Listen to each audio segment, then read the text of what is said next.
A Crush Card virus card just sold for $22,000. Welcome to the Solemn Yu-Gi-Oh channel where we discuss everything collecting and investing in Yu-Gi-Oh. Now, this was a private sale, so that's also specifically why I wanted to cover it, because Crush Card is a extremely rare Shonen Jump prize card. So these never come to market. You know, most high-end deals actually happen privately within Yu-Gi-Oh and also MTG and also Pokemon. That's why a lot of people aren't really aware of some of the big bucks going on. You know, if you are a person who has had a certain card for a long time and you want to sell without paying taxes, then you don't do it publicly. That's the stuff that happens. This is the same in the art world as well. And so for that reason, again, a lot of the big deals don't happen in public. Of course, people also just don't want to have their information out there, and they just don't like all this stuff. And so the huge deals very often happen offline. It's also a safety thing, so you can actually like pick it up in person. It's just a different vibe altogether. There's so many high net worth individuals that aren't bothering with going to eBay and typing, I want this card, you know. They hit up some kind of dealer, they hit up some kind of middleman, say, okay, I'm looking for this card, help me find it. You get a finder's fee, something like that. And then, you know, information spreads like a dark pool, like outside the big scope of what people are used to. And then people go, oh, cards aren't worth that much. I've never seen it sell for that. Yeah, because you're just not in it. So with that aside, again, Crush Card, one of the more rare Shonen Jump prize cards. If you don't know how Shonen Jump prize cards are actually spread out, the most printed one would have to be either Cyberstein or Dark End Dragon. Cyberstein being the first Shonen Jump prize card and Dark End Dragon being the last. Cyberstein first had 2 released with the first Shonen Jump stuff, and then they had an upper deck day where another 120 or so were given out. So the rumored pop is essentially anywhere between 122 and maybe 126. That's kind of the numbers people throw around. It's very possible someone will go, yeah, but I know an upper deck employee who also had one. Stuff like that. So that's why I don't want to give like hard numbers. I don't want to say it's 122 because it's very possible it's slightly more.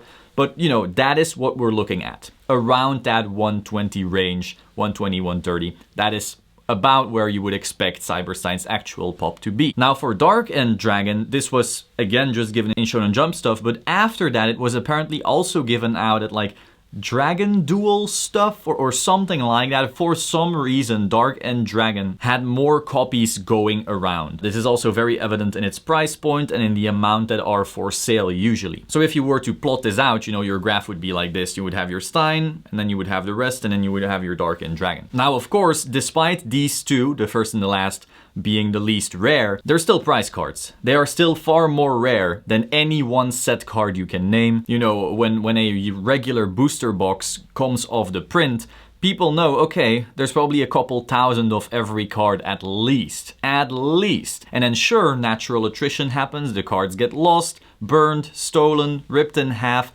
all kinds of crap happens, just played, of course, and so that way a lot of the supply still dwindles. But from the get-go, prize cards have a cap.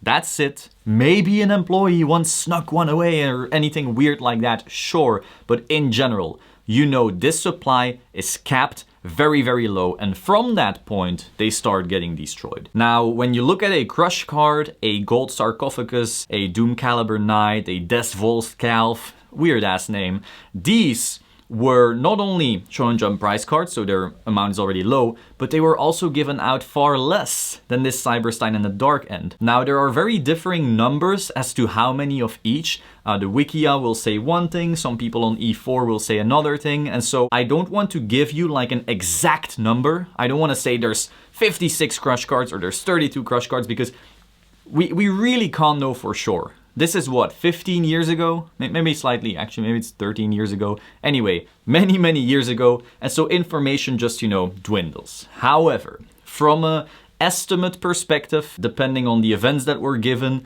and various figures we have, the amount of Crush cards in existence would have to be somewhere between 40 and 60 copies. I think that is a very fair assessment. Some figures say 42, I think another said 56 or something. So that is basically the ballpark where you would have to put this one. So this person, Smert Collector or Smert Collector, I don't know how you want to say it, on Instagram was the one who bought it from Core TCG for $22,000. He flew all the way from New York to LA to pick it up. He also made a video about his little journey there. It was pretty fun. He's actually part of our Yu-Gi-Oh! Collecting and Investing Discord. So he actually, you know, kept us updated. It was exciting to follow. So yes, this deal did happen. This Crush card, by the way, was not a PSA 10. It was not a PSA 9. It was a PSA 8. Once again, I always say this in these videos. Yes, PSA grading is important, but when you get to a certain caliber of card, the grade starts mattering less. Now, a 10 will sell for more than an 8. That's already true. But when you speak from a certain caliber of card, your grade is more so like, I'm glad this is in a slab. I'm glad this is not a weird Chinese copy or something like this. You know, some people will say, but PSA has graded fakes before. Sure.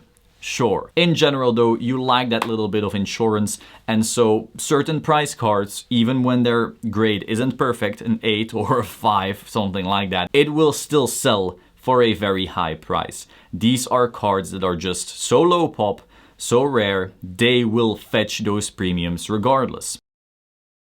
That is also why a Doom Caliber Knight PSA 6, I think, sold for what, 7K? Something like that on eBay. Now, speaking of these different price cards, of course, some are also more loved than others. So while rarity is certainly crucial and people will pay for the rarity regardless, there is also, of course, a premium on actual demand from a previous player or a collector who loves the anime or something like that. So while Shrink is definitely a rare price card, I cannot imagine it ever having the same demand from a Yu-Gi-Oh! Lover as a Crush card. And now again, both are Shonen Jump price cards, both are major deals, both are so rare, so anyone who's collecting Shonen Jump price cards wants to have all of them anyway. But people remember Crush card. People remember either Kaiba using it against Yugi, the card just being so insane in the anime, so unfair. Was it in 2 major duels? One Yugi versus Kaiba, and then the other Kaiba versus Pegasus. That's what I recall, like the 2 big ones being in the Duel Monsters era. Major card. And then in the actual game, it also was a major card. Once that thing dropped, you put it in your dad deck or your teledad deck, you started auto-winning for no reason upon drawing it. That is how ridiculous the card is. After that, it was also reprinted in the Gold series, but it was severely short printed, so it still kept that allure. So whether you are a anime Yu-Gi-Oh fan or a previous player Yu-Gi-Oh fan, you still have something towards that card. And now I will say, I own one of these. So if you want to say, oh, you're biased, I for one think that Doom Caliber Knight is way cooler than Crush card.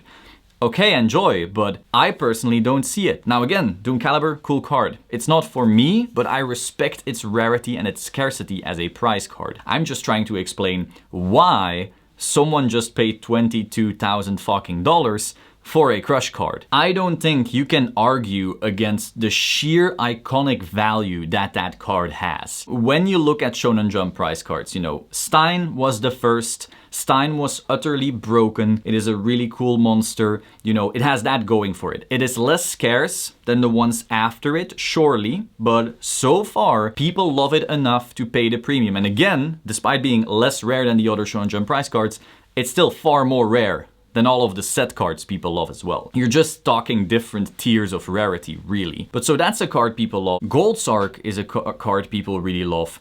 Crush card is a card people really love. Now, of course, again, I feel Shrink, Doom Caliber are way more niche. Des Volskalf, same thing. The interesting thing is also Des had his Pharaoh tour release, so some people equate it to that. It's still a really cool dragon, so I do feel that there's some interesting demand going on for Des, but really when you get into, again, Shrink is like the best example. It's a weird one to me. Again, extremely rare, and Kaiba used it as well and so forth, but it's not a Crush card from a iconic standpoint. And so that, I just want to drive that home. But regardless, mega expensive card. If that thing ever comes to market at a PSA 9, 10, anything like that, it will sell for record-shattering prices. But I'm just saying, from an anime lover or competitive player lover perspective, it's not quite as a heavy hitter. However, it's pop, it's very low pop, I will absolutely help it regardless. Then you have Dark End, which is kind of a weird one to me. I own one, I should have bias, but really, Dark End doesn't particularly excite me. Glad to own it, cool, Shonen Jump prize card, I mean, fine, it's just not in the same league as these other iconic cards that we've spoken about already. So yeah, 22K for a PSA 8. I figured I'd cover it because I know that if I don't, people won't know. You know, there's just no major anything tracking these private sales. And so unless you see these types of videos, you literally wouldn't know it even happened. Hope you found this interesting. Like, subscribe, and I will see you soon. Ciao.